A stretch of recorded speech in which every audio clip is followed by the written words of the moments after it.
जेवर की जो उड़ान है ये इसे इतना आगे ले जाने वाली है जिसकी कल्पना कभी यहाँ के लोगों ने भी नहीं की थी। अब 30 फीट के रोड पे अगर 50 मीटर का प्लॉट है तो हमारा 30 फीट के रोड पे है। कहीं आराम से गाड़ी खड़ी करो, कहीं आराम से रहो, कहीं आराम से घूमो। मुख्यमंत्री जी ने इसके महत्व को समझा और 2017 के बाद से फिर वो हलचल उत्तर प्रदेश सरकार में शुरू हो गई। तो बाबा से बहुत खुश हैं जी, बहुत बाबा से इतने खुश हैं कि जंगल में सोमे जिन प्राम सोमे, ना कोई चोरी, ना कोई डकैती है, ना कोई बदमाशी है, ना कछ है। बहुत बड़े काम है। योगी जी से खुश है? हाँ, हमारे विधायक जी से खुश हैं तो योगी जी से खुश हैं। और जेवर एयरपोर्ट बनने से आपको लाभ? हाँ, फायदा है, लाभ है। हम जंगल में सो रहे हैं, पाम फैला के सो रहे हैं। बाबा जी की सरकार में सबसे बड़ा फायदा तो ये बहन बेटी कोई कहीं डोलो। हमने विधायक कभी गांव में ना देखो, वोटर के लिए तो भगवान साहब है हो, और वो जीतने के बाद में अपनी माँ जो झाके रोही में और धीरेन्द्र यादव से विधायक बनो है भाई, यानी तो क्षेत्र को चबन कर दियो। अखिलेश यादव तो आते नहीं थे भैया, कौन कौन नाम ले रहे हो दादा, ऐसी अखिलेश हमें ना चाहिए। लाल टोपी जो है का खून की रंगी हुई टोपी है वो। नमस्कार, मैं मुकेश मलान और आप देख रहे हैं ऑप इंडिया। कहा जाता है कि देश की तरक्की का रास्ता गांव से होकर गुजरता है, तो बात आती है विकास की। और आज हम एक विकास के ऐसे बड़े प्रोजेक्ट की बात करेंगे, और वो भी कहां बैठकर, एक गांव के बीच बैठ करके। इस समय हमारी मौजूदगी जेवर के रबुपुरा गांव में है, और हमारे साथ में विशेष बातचीत करने के लिए मौजूद हैं जेवर के विधायक ठाकुर धीरेन्द्र सिंह, जिससे हम बातचीत करेंगे कि आखिर नोएडा में और नोएडा के अंतर्गत आने वाले इस जेवर में जब से एयरपोर्ट आया है तब से यहाँ की तस्वीर कितनी बदली है और आगे का विजन क्या है। 27 के चुनाव नज़दीक है, तमाम सारे मुद्दों को लेकर के हम उनसे बातचीत करेंगे और समझेंगे आखिर आर्थिक राजधानी का केंद्र जेवर क्यों बन रहा है और कैसे बन रहा है। तो बहुत बहुत स्वागत है आपका ऑप इंडिया पर। सबसे पहले तो हमने देखा कि आप सोशल मीडिया पर एकदम एक्टिव रहते हैं, और जो सोशल मीडिया के एक्स पर जाते हैं, ट्विटर पर जाते हैं, तो उसके प्रोफाइल पर हम देख रहे हैं बदलता जेवर, और उस पर उड़ान भरता एक जहाज। कितना बदल रहा है जेवर? देखिए, ये जब मैं विधायक बना 2017 में, और हमने पहली विधानमंडल दल की बैठक में जेवर की चर्चा अपने प्रदेश के मुख्यमंत्री से की और कहा कि हम बहुत अंधकार में अपनी ज़िंदगी जी रहे हैं, रोज़गार के साधन नहीं, आवागमन के साधन नहीं, एजुकेशन नहीं, हेल्थ नहीं। तो मुख्यमंत्री जी, जेवर को हम एक बेहतरीन डेस्टिनेशन बना सकते हैं, उत्तर प्रदेश के विकास का माध्यम बना सकते हैं, और हम लाखों रोज़गारों का सृजन जेवर से कर सकते हैं, चूँकि उसकी भौगोलिक स्थिति ऐसी है कि वहाँ अपार संभावनाएं डेवलपमेंट की हैं जी। तो उसके बाद से जेवर एयरपोर्ट का प्रोजेक्ट आगे बढ़ा। उसी वक्त हमारे दिमाग में आई थी कि जैसे ही एयरपोर्ट का प्रोजेक्ट मंजूर हुआ, तो अब हमें जेवर को बदलता हुआ जेवर कहना चाहिए, और ये कितना बदलेगा वो आने वाला समय तय करेगा।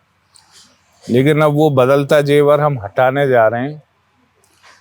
अब हमारा जो लोगो होगा आने वाले समय में, वो होगा उड़ान जेवर की।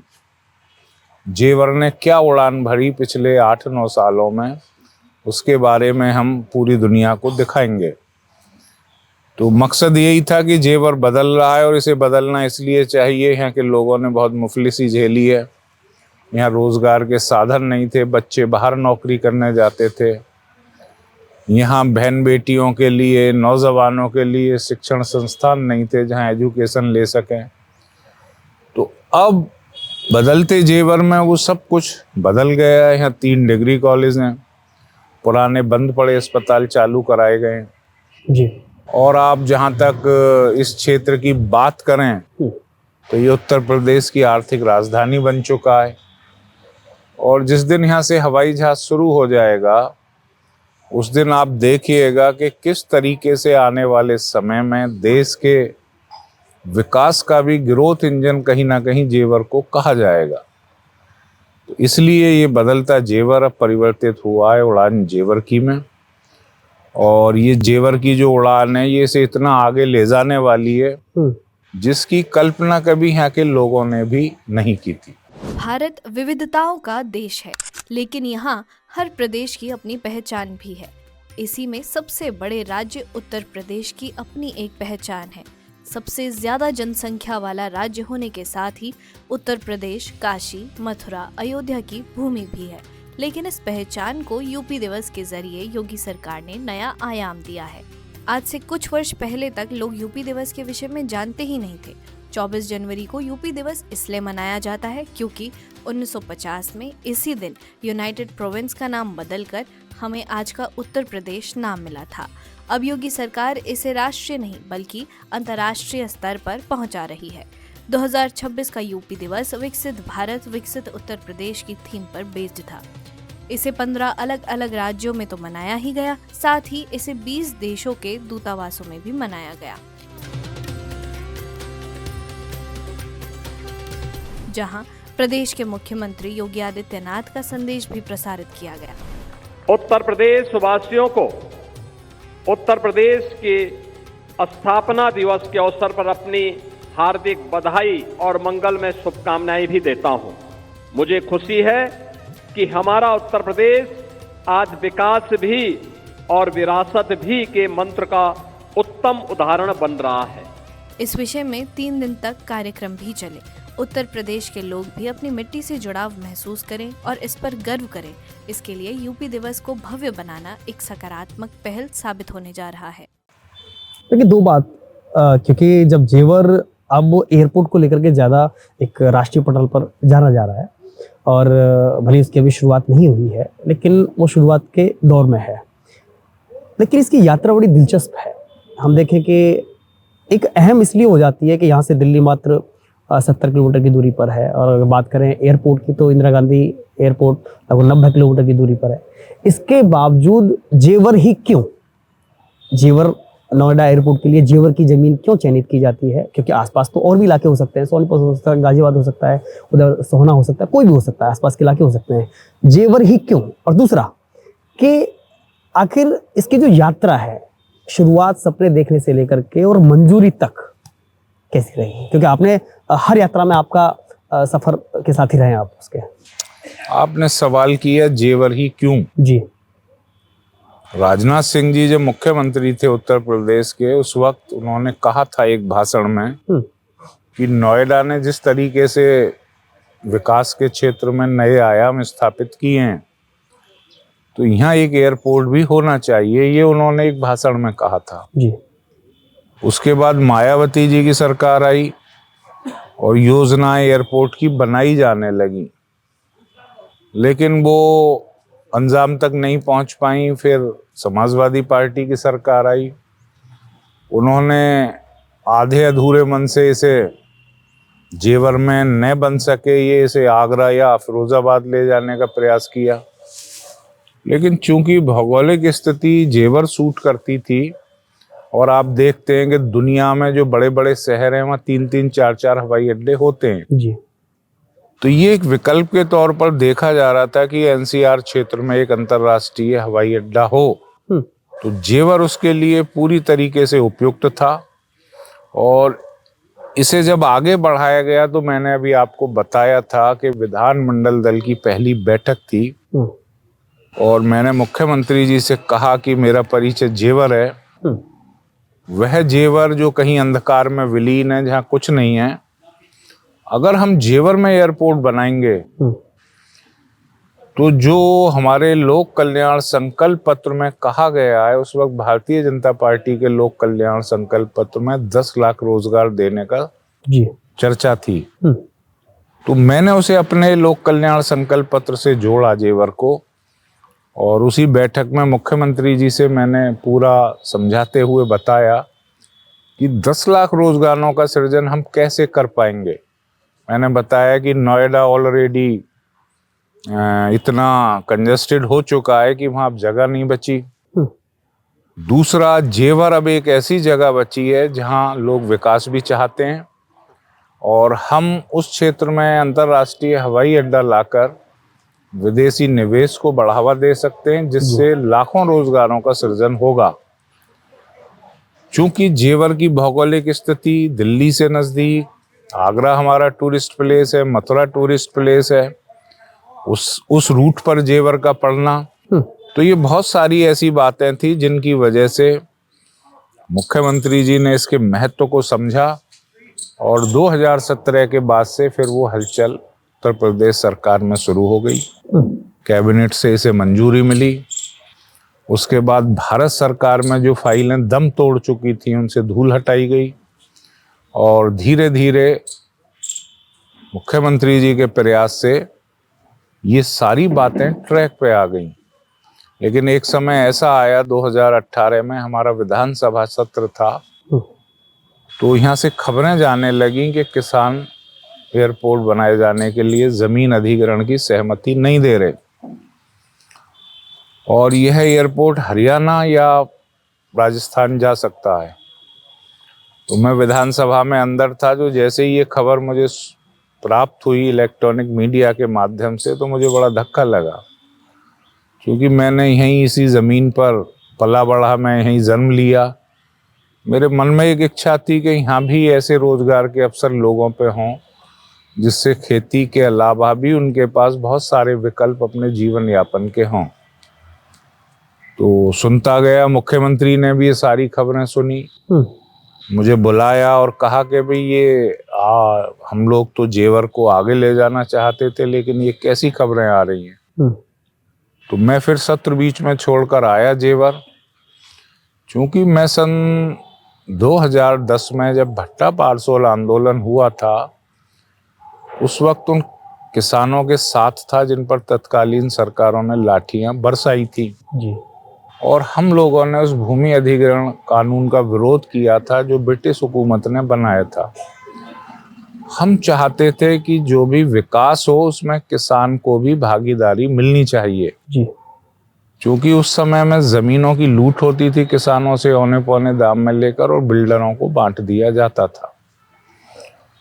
तो ये हम एक ऐसा प्रोजेक्ट ला रहे थे, एयरपोर्ट अंतर्राष्ट्रीय, जिसके बनने से आसपास स्वतः ही लोगों को सैकड़ों रोजगारों के अवसर मिलते। इसमें किसी हमें प्राइवेट बिल्डर को नहीं देना था जमीन को। ये तो हम इंफ्रास्ट्रक्चर का विकास कर रहे थे इस प्रदेश के लिए और देश के लिए। तो मुझे लगा कि मुझे किसानों के बीच में जाना चाहिए।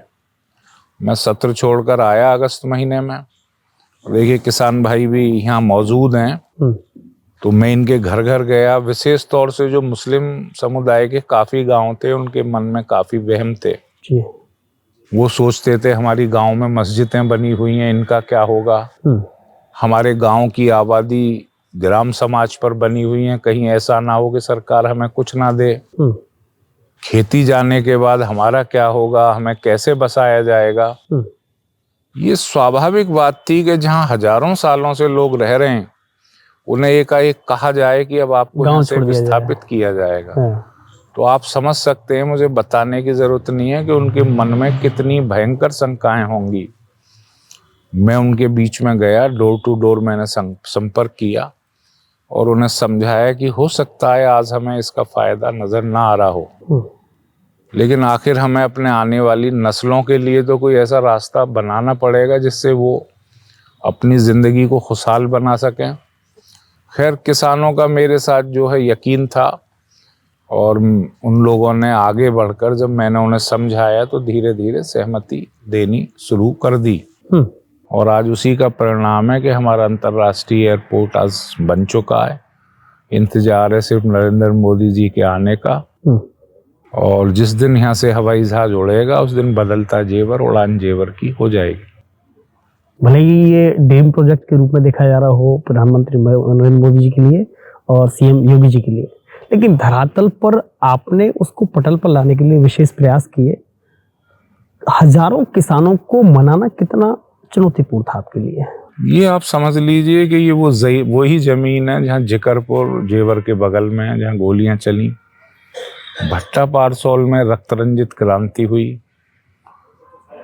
तो सारी जो भी प्राधिकरणों की गतिविधि थी वो सन 2010 के बाद रुक गई थी। यहाँ कोई डेवलपमेंट नहीं हुआ था सतह।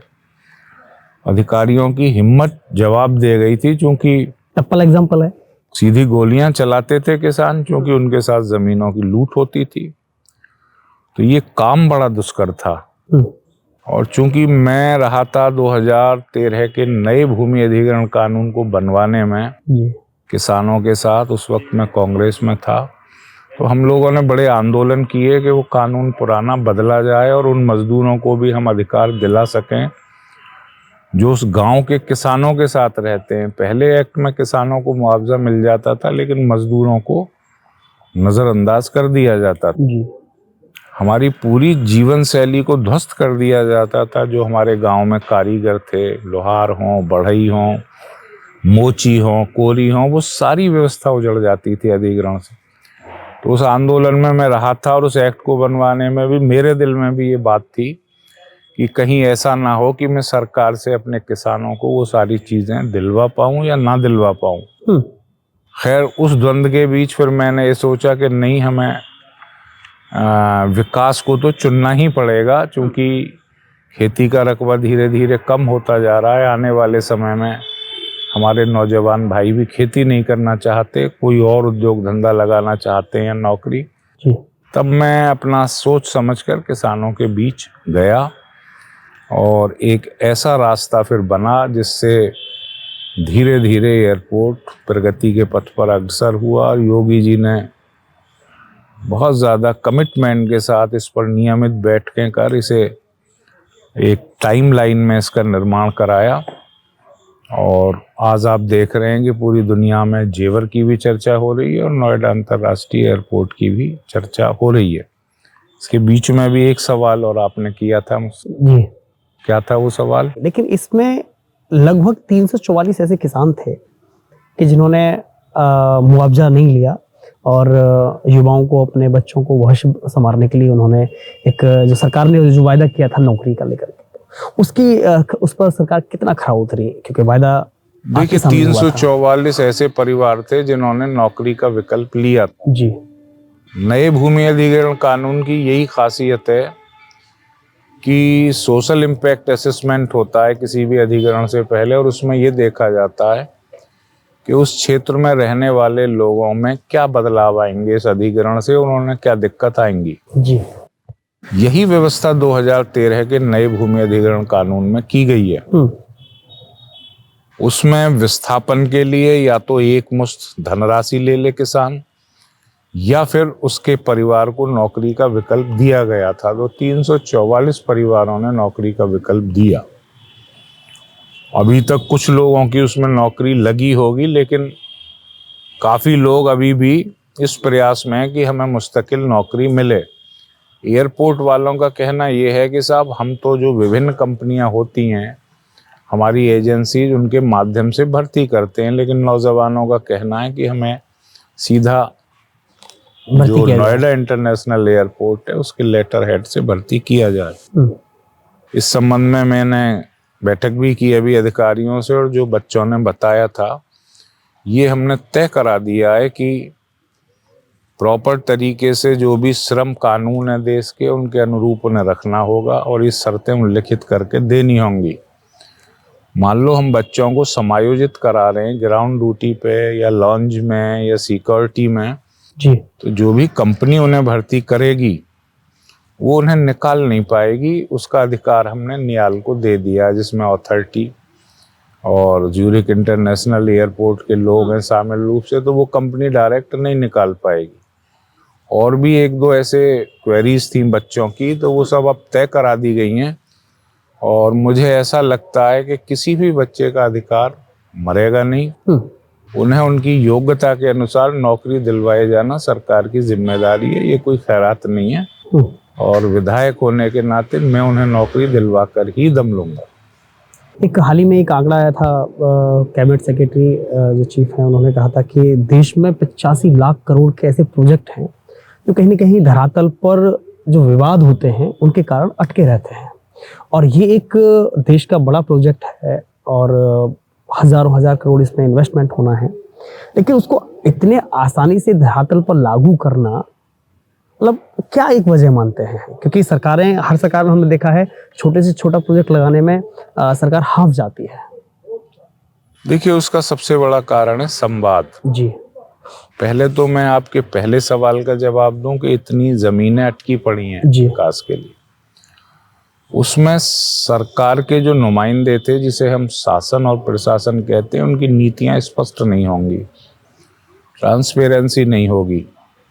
मैंने आपको बताया कि जमीनों की लूट की जाती थी पहले, किसान को गुमराह करके विकास के, सुनियोजित विकास के नाम पर औने पौने दामों में उनकी जमीनों को ले लिया जाता था, और वो पैसा जब किसान के पास समाप्त हो जाता था, वो उसके बच्चे बर्बादी की तरफ अग्रसर हो जाते थे।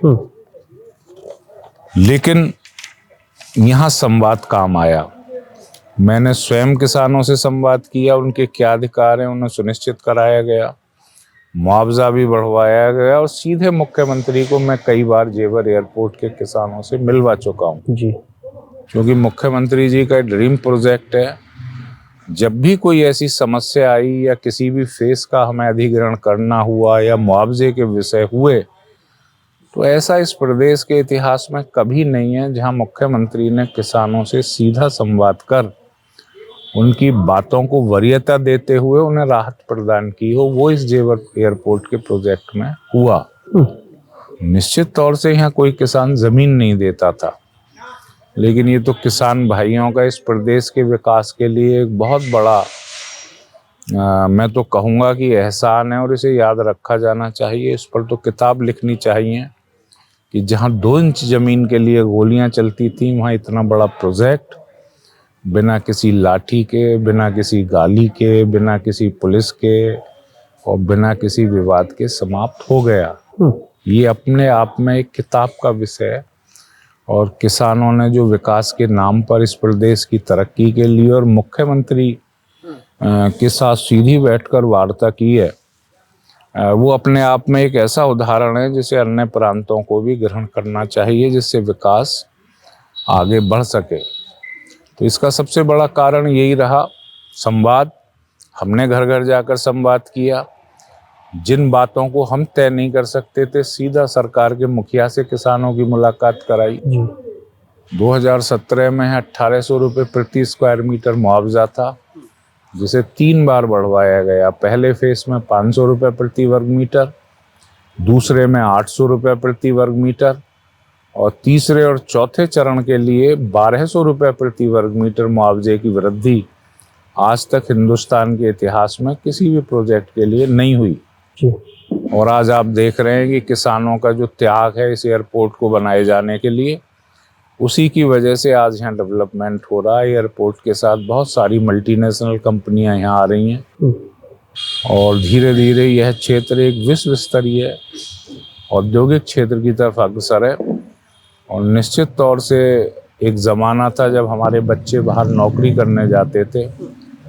अब आने वाले 5 साल में हम इस लायक हो जाएंगे कि अपने प्रदेश और देश के विभिन्न हिस्सों के लोगों को जेवर में नौकरी दे पाएंगे। एक बात है कि बार बार ड्रीम प्रोजेक्ट की बात कही जाती है कि मोदी जी का सपना योगी जी साकार कर रहे हैं, लेकिन विशेष रूप से उनकी कितनी दिलचस्पी रही इस प्रोजेक्ट में और किस तरह का उनका भूमिका रही योगी जी की? क्योंकि हमने देखा कि एक बार नहीं दर्जनों बार उन्होंने नोएडा के सीधे राउंड लगाए, क्योंकि आपने तो वेलकम किया, हर बार अगवानी की। मुझे लगता है कि एयरपोर्ट पे ही जल्दी में 3 या 4 राउंड उनके लग चुके हैं। खुद उन्होंने विजिट की। क्यों देरी हो रही है, लाइसेंस में क्यों देरी हो रही है, सभा स्थल का भी उन्होंने मुआयना किया जब प्रधानमंत्री जी आएंगे जी। तो एक ललक है उस व्यक्तित्व के अंदर, और इस 25 करोड़ आवाम वाले प्रदेश की खुशहाली का एक भाव है। तो मुझे ऐसा लगता है कि जो आज माहौल है उनके नेतृत्व में, आप देख रहे हैं कि हम दूसरे नंबर की अर्थव्यवस्था बन गए और बहुत जल्दी पहले नंबर की भी बनेंगे देश में जी। तो उनकी जो सोच है वो बिल्कुल स्पष्ट है कि बंद फाइलों से और बंद कमरों से निकलकर विकास को और नीतियों को धरातल पर आना चाहिए। उनके उस विजन की वजह से ही आज हम देख रहे हैं कि उत्तर प्रदेश सबसे ज़्यादा हाईवेज वाला प्रदेश बन चुका है। अगर हम यहीं की बात करें जेवर एयरपोर्ट की, तो अगर हम समुद्र मार्ग को छोड़ दें तो यह दुनिया का बेहतरीन ऐसा क्षेत्र है जो आवागमन के साधनों से सुसज्जित है। ईस्टर्न पेरिफेरियल से ये कनेक्ट है, मुंबई दिल्ली कॉरिडोर से ये कनेक्ट हो गया, गंगा एक्सप्रेसवे से इसे कनेक्टिविटी मिल रही है। यहाँ मेट्रो, हाई स्पीड ट्रेन और टैक्सी के प्रोजेक्ट्स पर भी विचार हो रहा है। तो डेडिकेटेड फ्रेट कॉरिडोर ईस्टर्न और वेस्टर्न इसके पास है। तो यही सारी चीज़ें एक एयरपोर्ट को चाहिए और सीधा इसे एयरपोर्ट को मुंबई कॉरिडोर के माध्यम से मुंबई के पोर्ट से भी जोड़ा जा रहा है। तो ये फिर समुद्र मार्ग से भी जुड़ जाएगा सीधा। तो इस तरीके से इसकी जो लोकेशन है वो बहुत ज़्यादा बेहतर है और इस कनेक्टिविटी की वजह से मैं समझता हूँ कि ये बहुत कामयाब एयरपोर्ट हिंदुस्तान का बनने जा रहा है। कभी ऐसा हुआ है कि आप अपने काम में जुटे हों और सीधा योगी जी का कॉल आया हो और एयरपोर्ट के संबंध में उन्होंने पूछा हो और बात की हो आपसे? नहीं, जब भी हम मिलते हैं उनसे तो एयरपोर्ट पर निश्चित चर्चा होती है कि क्या हुआ, कितना हुआ, और किसानों की भी बहुत सी ऐसी बातें होती हैं। चूँकि यहाँ ऐसा अधिग्रहण हुआ था पहली बार 2013 के कानून से जी, कि नया कानून लागू हुआ था, तो बहुत सारी चीज़ें बाद में निकल कर आई किसानों की। तो उन क्वेरीज को भी हम मुख्यमंत्री तक पहुंचाते हैं और एयरपोर्ट पर क्या प्रगति है, क्या दिक्कत आ रही है, क्या समाधान हो सकता है, ये सारी चर्चाएं जब भी मुख्यमंत्री से मुलाकात होती है या हम बैठक में रहते हैं तो इन बातों पर पूरा विचार विमर्श होता है। मुख्यमंत्री जी का ये भी कहना है कि देखिए, विकास का कोई विकल्प नहीं है जी, और इस प्रोजेक्ट में कोई बाधा नहीं आनी चाहिए, क्योंकि हम इस एयरपोर्ट के माध्यम से इस उत्तर प्रदेश को एक बेहतर प्रदेश की तरफ ले जा रहे हैं। एक और कभी पीएम की तरफ से या मोदी जी ने कभी इस संबंध में कभी आपसे बातचीत की? नहीं, मोदी जी के यहाँ से एक बार कॉल आई थी जब हम कोरोना के लिए काम कर रहे थे जी। तो उस वक्त हमने अपने ट्विटर के माध्यम से 24/7 की सर्विस दी थी लोगों को जी, और लोगों को बहुत सारी सुविधाएं, वो विदेश में भी हों तो भी, जो लोग फंस गए थे जिनकी जेब में 50 रुपए भी नहीं बचे थे, उन्हें उनके गंतव्य तक पहुंचाया गया। परिवार के ऐसे लोग जिनके बुजुर्ग या जिनके भाई मृत्यु का शिकार हो गए, उन्हें पहुंचना है, ऐसे लोगों को उनके गंतव्य तक पहुंचाया। तो उस वक्त मोदी जी के ऑफिस से हिरेन जोशी जी का फोन आया था जी, और उन्होंने पूछा कि आप ये इतना बड़ा काम कितने लोग कर रहे हो और किस तरीके से आप सूचनाओं का आदान प्रदान कर रहे हो। तो मुझे बड़ी हैरत हुई कि एक देश का प्रधानमंत्री का ऑफिस हमारे काम को वॉच कर रहा है। तो मैंने उन्हें सारी चीज़ें बताई कि हमारे संकलित करने का शिकायतें क्या तरीका है। तो उस दिन मुझे सोशल मीडिया की ताकत का भी एहसास हुआ और उस वक्त जब हम घर से बाहर नहीं निकल सकते थे तो भी हम सेवाएं दे रहे हैं, ये तकनीक की वजह से संभव हो पाया। बाकी एयरपोर्ट को लेकर कभी उनके यहाँ से कोई ऐसा संदेश या कोई पूछताछ नहीं हुई। जिस हिसाब से नोएडा को बार बार आर्थिक राजधानी कहा जाता है और है भी, उसमें कोई शक संदेह नहीं है, लेकिन इससे पहले की पूर्ववर्ती सरकारों में नोएडा को अछूत की तरह देखा गया, उसके साथ ट्रीट ऐसा किया गया कि यहाँ पर आना अपशगुन माना जाएगा, अगर यहाँ कोई आएगा एक रात रुकेगा तो चुनाव हार जाएगा। और ये एक नहीं, हमने 2-3 सरकारों में ऐसा देखा। लेकिन इसमें एकदम उलट स्थिति है कि यहाँ सबसे ज़्यादा अगर राउंड लगाए जाते हैं अयोध्या के बाद में, तो वो नोएडा में योगी जी के आते हैं। वो एक भ्रम फैला रखा था जो हमारे प्रदेश के मुखिया होते थे, जो ब्यूरोक्रेसी है हमारी वो बड़ी होशियार है। यहाँ इतने काले कारनामे होते थे, जमीनों का खेल, और इतनी बेईमानी थी। आप देखिए कि सीएजी के ऑडिट की परमिशन मुख्यमंत्री ने दी। पिछले 10 साल का ऑडिट कराया तो 50,000 करोड़ का घोटाला नोएडा में, 30,000 करोड़ का ग्रेटर नोएडा में। तो अधिकारी लोग नहीं चाहते थे कि प्रदेश के मुखिया को इस लूटपाट के बारे में पता चले, इसलिए वो गुमराह करते थे। लेकिन योगी जी योगी होने के साथ साथ एक खुले दिमाग के व्यक्ति हैं और वो वहाँ ज़रूर जाते हैं जहाँ उन्हें मना किया जाए। योगी जी के आने के बाद यहाँ व्यवस्था चाक चौबंद हुई है, वो कानून व्यवस्था हो। यहाँ से तो सारी इंडस्ट्री पलायन कर चुकी थी, इतनी गुंडा बदमाश यहाँ लोग थे और पूरा जो है एक क्राइम चलता था, संगठित गिरोह थे यहाँ। तो योगी जी जब यहाँ खुद आए और उन्होंने सीधा जनता और इंडस्ट्रियलिस्ट से बात की तो बहुत सारी चीज़ें निकल कर आई। और मैं समझता हूँ कि 15 से 20 बार वो नोएडा में आ चुके हैं और वो इसका उदाहरण भी देते हैं। तो उसकी वजह यही रही, अधिकारी नहीं चाहते थे कि प्रदेश के मुखिया को पता चले, लेकिन अब सारी चीज़ें, सूचना तंत्र भी मजबूत और मुख्यमंत्री प्रत्येक चीज़ पर खुद नज़र रखते हैं। इसलिए जो दकियानूसी बातें थी उस भ्रम को मुख्यमंत्री ने तोड़ा है और वो ये भी संदेश देना चाहते हैं कि आडंबरों से दूर रहना चाहिए। और चूंकि जो हमारी एक विकास की धुरी बनने जा रही है जो जनपद, वहाँ प्रदेश का मुखिया ना आए तो यह भी एक अजीब बात थी, इसलिए उन्होंने भ्रम तोड़ते हुए बार बार यहाँ विजिट की। एक बात जो कि पहले अगर एक पुल भी निर्माण करना है तो 10-10 साल कभी फाइलों में, कभी ज़मीन पर, कभी ठेकेदारी में अटका रहता था। इतना बड़ा प्रोजेक्ट, भले ही अभी उस पर की टाइमलाइन से वो आगे चल रहा हो उसका डेट, लेकिन इतना बड़ा प्रोजेक्ट सीमित समय में, इतने कम समय में पूरा करके देना, प्रथम चरण का कार्य लगभग पूरा हो चुका है, शुभारंभ की डेट कभी भी आ सकती है, ये एक नया मानक स्थापित किया है। कैसे देखते हैं इसे? देखिए 2021 में आए थे देश के प्रधानमंत्री हैं, नवंबर माह में, तो उस दिन जो है शिलान्यास हुआ था इसका। और 2021 से 2025 में इसे बन जाना, तो वो तो खत्म हो ही चुका था 2021 का साल। ये अपने आप में एक उदाहरण है कि 3 साल के टाइम फ्रेम में एक अंतर्राष्ट्रीय एयरपोर्ट खड़ा हो जाए, ऐसा दुनिया में दूसरा उदाहरण नहीं है। और वो सिर्फ मुख्यमंत्री की कर्मठता और पैनी नज़र, उन्होंने जिस तरीके से लखनऊ बैठकर भी इस एयरपोर्ट पर नज़र रखी, क्योंकि वो इसका महत्व जानते हैं। कोरोना का वह समय जब पूरी दुनिया में आर्थिक मंदी थी, उस वक्त भी जेवर और यमुना प्राधिकरण क्षेत्र में इन्वेस्टमेंट हो रहा था, यहाँ सबसे ज़्यादा विदेशी निवेश आया। तो वो इस जगह की महत्वता को जान चुके हैं, इसलिए उन्होंने इस पर बहुत फोकस किया। और ये उन्हीं की वजह के टाइमलाइन में ये हमारा प्रोजेक्ट कंप्लीट हुआ।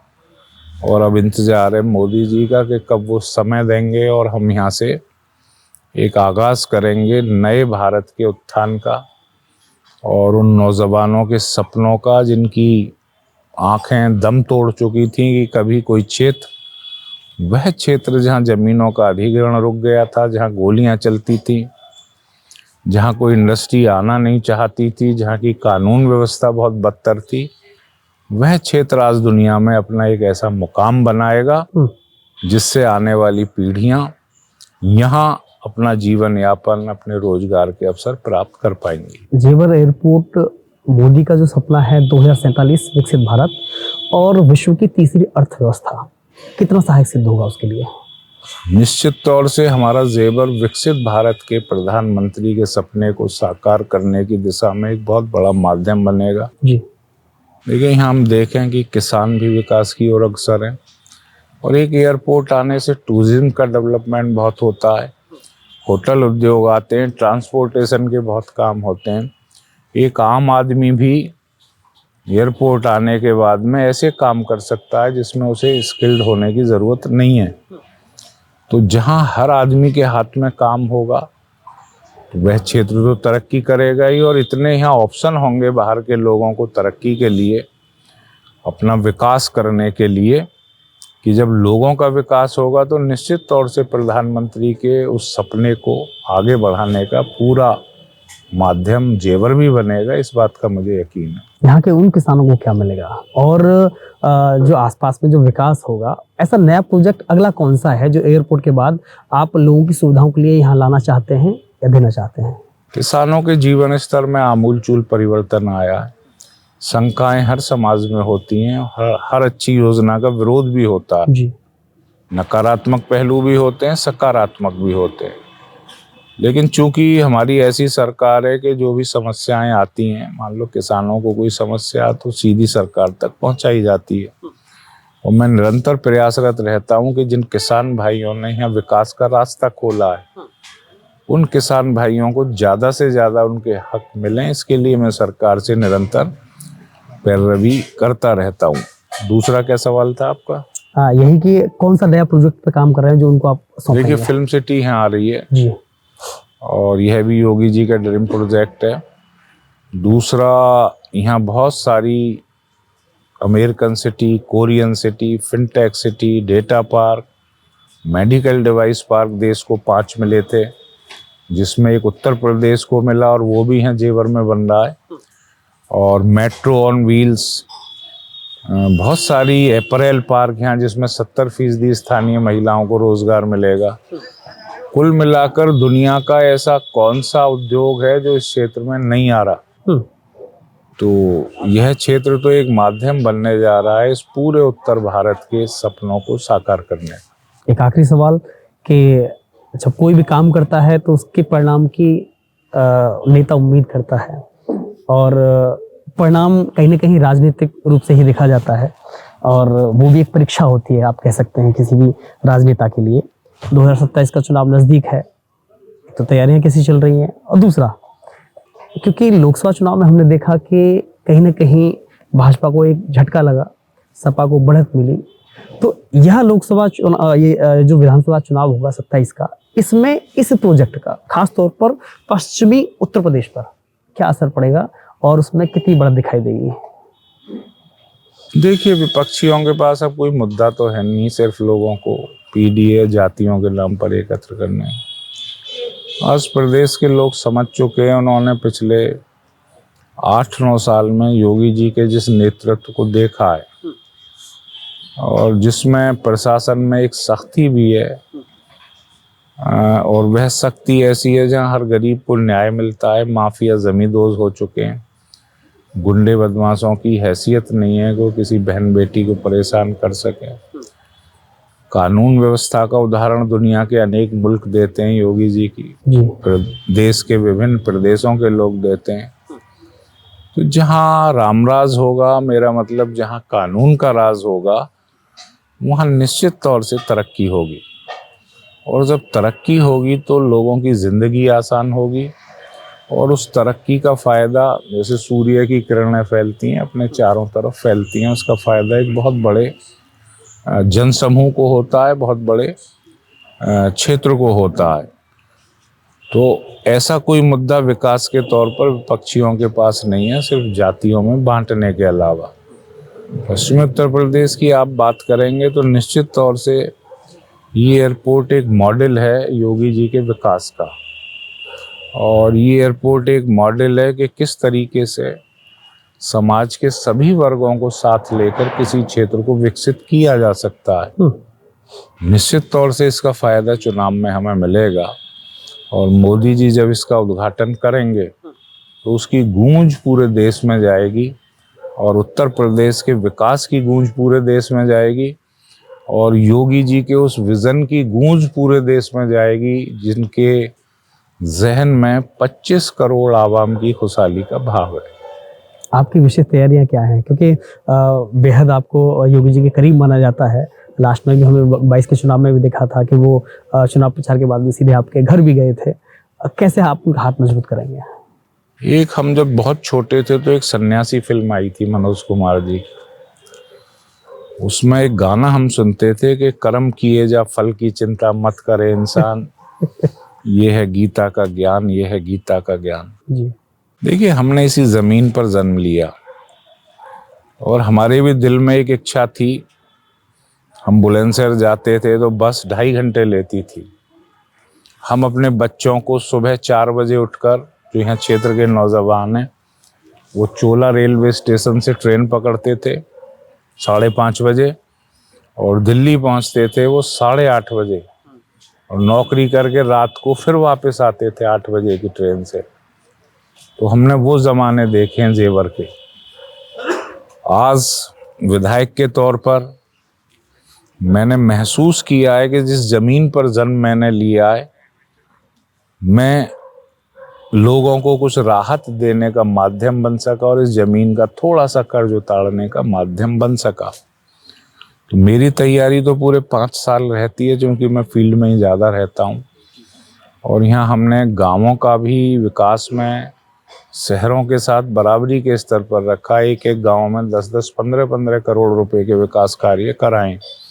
कोई भी नई योजना आती है प्रदेश में, हमारा प्रयास रहता है कि जेवर को भी उसका हिस्सा मिले। आज हम हरियाणा से कई मार्गों की कनेक्टिविटी दे रहे हैं, ग्रामों के संपर्क मार्ग बना रहे हैं पुराने, और लोगों के बीच में रहकर उन्हें ये एहसास कराते हैं कि स्थानीय विधायक क्या होता है और कैसे आपके बीच का व्यक्ति किसी भी क्षेत्र को आगे ले जाने में मददगार साबित हो सकता है। तो उसकी कोई चिंता रहती नहीं है, जो कि हमारी पार्टी काम देखती है, अपने जो भी उनके प्रतिनिधि हैं। और राजनीति हमारे सेवा का माध्यम है। हम राजनीति में इस भाव से आए कि हमने जहाँ जन्म लिया उस क्षेत्र को तरक्की मिले, तो इसके लिए पूरे 5 साल तैयारी रहती है। चुनाव कल हो जाओ तो हमें चिंता नहीं है, 1 साल बाद हो तो चिंता नहीं है। और योगी जी का नेतृत्व तो हमारे पास है। तो प्रचंड बहुमत से जेवर में पिछली बार हम 23,000 से जीते थे, 2017 में, 2022 में 60,000 वोट से जीते, और इस बार 1.5 लाख वोट से जेवर विधानसभा बीजेपी के खाते में जाएगी। तो ये थे जेवर के विधायक ठाकुर धीरेन्द्र सिंह, जो कि विशेष तौर पर जो नोएडा इंटरनेशनल एयरपोर्ट है उसको धरातल पर लाने के लिए उस प्रोजेक्ट को, और उस ड्रीम प्रोजेक्ट को जो सीएम योगी का भी ड्रीम प्रोजेक्ट माना जाता है और प्रधानमंत्री नरेंद्र मोदी का भी ड्रीम प्रोजेक्ट माना जाता है। लेकिन इंतजार है उस पल का कि जब यह सौगात मिले इस देशवासियों को कि यहाँ से फ्लाइट उड़ान भरे और हवाई चप्पल पहनने वाला व्यक्ति उसमें सफ़र करे। बस उस बात का इंतजार है, उस दिन का इंतजार है जिस दिन देश के प्रधानमंत्री इस एयरपोर्ट को देशवासियों को सौंपेंगे। बहुत बहुत धन्यवाद।